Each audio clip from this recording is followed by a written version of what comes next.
Hello, how are you? I hope you're doing good. I'm doing okay too. Today let's talk about the struggles of PhD and if it is worth doing PhD. I'm in my third year of PhD Forestry, specialized in silviculture and agroforestry, and I'll share later why I chose to go for PhD. What I'm gonna share today is based on my experience and the experience that I get to learn from my friends who are pursuing PhD. And everyone's journey is not the same. Things can be very different depending on your subject, your university, the place that you are in, even the department or the supervisor allotted to you. But in general, PhD is a long journey. So if you're thinking of going for it, then be prepared. Why PhD? First, people choose PhD because they want to go for teaching profession, they want to be a scientist, or some people just want the title, the doctorate title. This is true, I'm not making it up.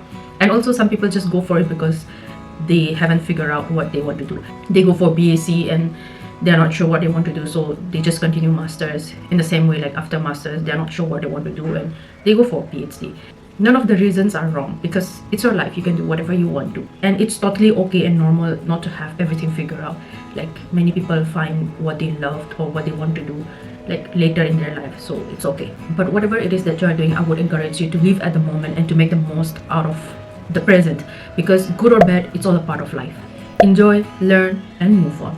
I'm saying this because I feel like it is a very sad thing if you wake up every day wishing for something constantly which is not at the present. Maybe what you're studying, maybe your career, or the place that you are in, or anything that is in your life. So now let's come to the struggles of PhD. Academically, it can be very stressful and frustrating. If you love the subject, if you love the university, if you love the place, things can be a lot easier, but it is very difficult to get all of it at one place. If you love the subject, maybe you won't like the university. If you like the university, maybe you're not happy with the subject you choose, or maybe you're not happy with your supervisor, or it's complicated. All the little things that happens on daily basis adds up to a big thing, because PhD is a very long, tedious work. Personally, I don't have issue with the actual studies or the actual research work that I'm doing because I chose the subject, I love the subject. But what I have problem with is the system, the academic system or the exam systems that are going on, and the other things related with the research work. When you go for PhD, you cannot do things alone. Sometimes you have to ask help. Likewise, people will ask help from you, and like it goes like that. You can't do it solo all the time. For me, like asking is very difficult. Not because in that way I have ego, I don't want to ask. It's nothing like that.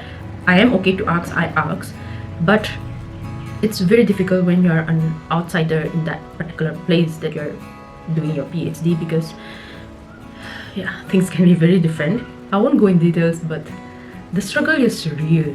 And okay, studies, research work done, but while doing your PhD, you need to write articles, you need to write papers, you need to attend seminars, conferences, workshops, or many things. And it can happen that your supervisor will encourage you to attend all these things, to do all these things, will give you time to do all these things, but some can be like they won't encourage you to do. And the thing is, you need these things like for the experience and also for the certificate, because right after your PhD, like you are already, like spending so much time in getting the doctorate degree, and after that you can't spend more time to get all this certificate or to get all this experience. So during the PhD program, you need to do all these things. I'm not saying ki in other field of work you don't face these things, but PhD, I don't know, it's different. But everything can be so easy if you choose the other way out, like the shortcut. I have seen people doing it, I'm still seeing people doing it. With every step of the way, you can find shortcuts, or you can find a way to manipulate your way out. I know shortcut is not a bad thing. You can use shortcut methods in a very good way, but some are very bad. With this, let's conclude the academic part of PhD and come to the personal or the other part of PhD. When you're going for PhD, you're at that age where your other friends will get a job, get married, have kids, like you'll see them living their life. And I'm grateful that I don't have but the family pressure for everything, because yeah, you're at that age. So these things can play a big role in your overall PhD student life. And one more thing I want to add is the financial situation. For me, like personally, financial independence was what I really wanted. Not because my parents were not supporting me, they were very supportive, but at this age, I don't want to, like ask money every month. They send like whatever I need monthly before I have to ask them.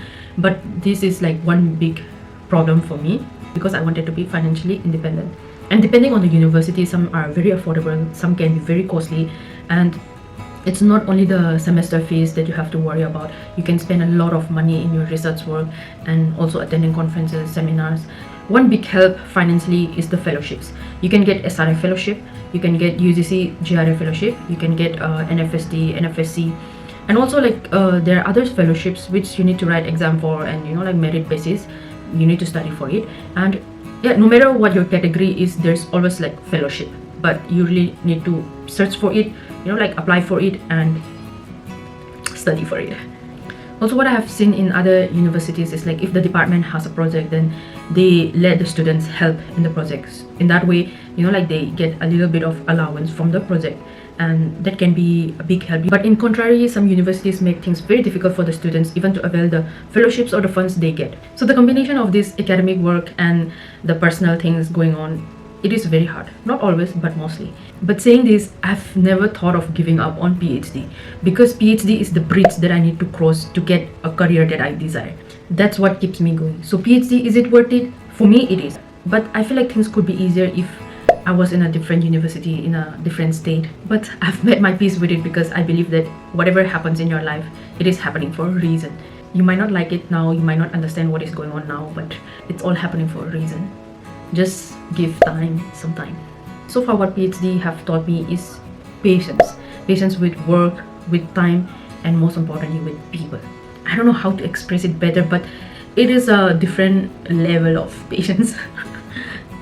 Yeah, I hope you understand. And this patience, it has also helped me a lot in navigating my personal life.